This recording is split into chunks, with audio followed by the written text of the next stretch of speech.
Mikey. So when you think of a fight with you and Lomachenko, actually, what did you think about his performance last night? Like I said, it was a good performance. You know, he did what he had to do. He boxed. He showed skills, footwork, hand speed, combinations.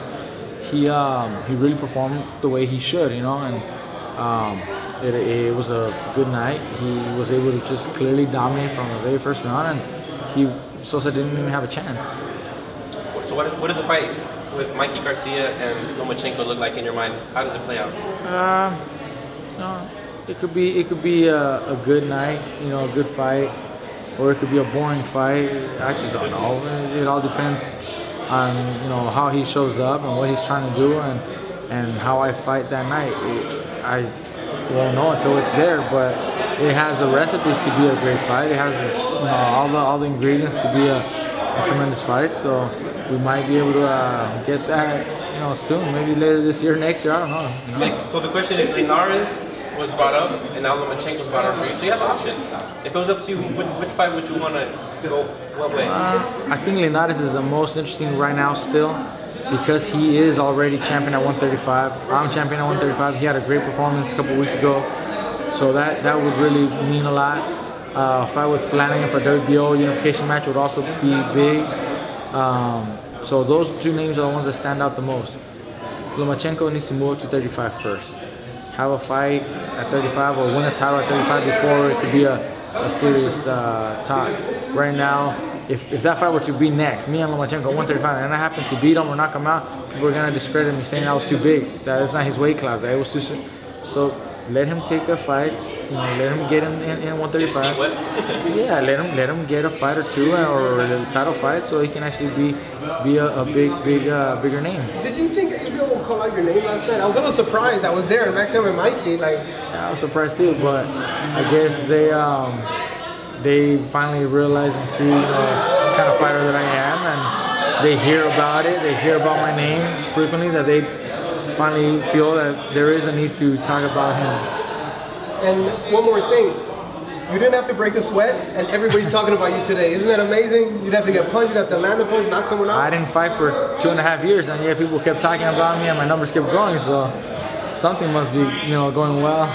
Mikey, what do you make of this poll? If you can hold it up and show the camera here. Over 10,000 votes. Yeah, who's next? And that's for Lomachenko.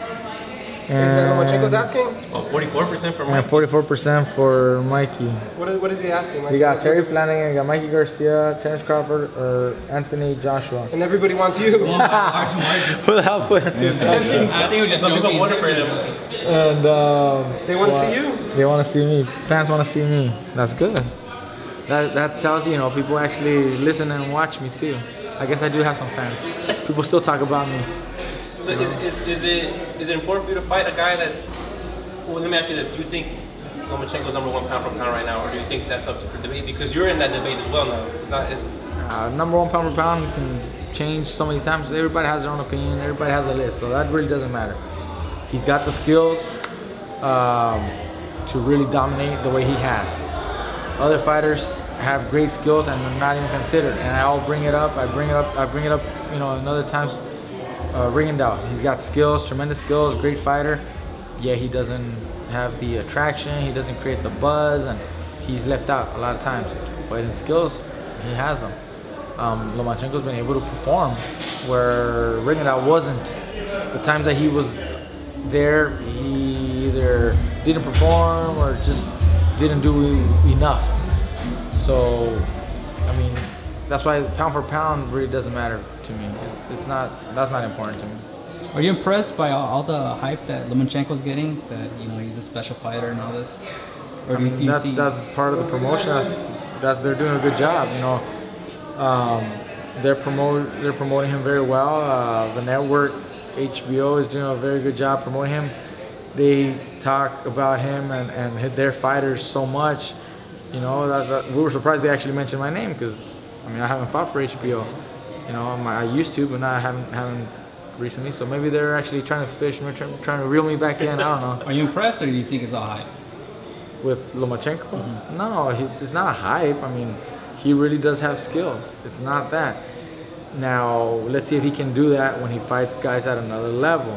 That's the thing. See, I'll compare that to Triple G. Triple G was just bulldozing everybody because the level wasn't as great. He fought Daniel Jacobs, who's at another level, and he wasn't able to perform the same. So let's see if Lomachenko can do that with somebody else. Now, just because you beat champions doesn't mean that they're the greatest. You know, there's levels to champions.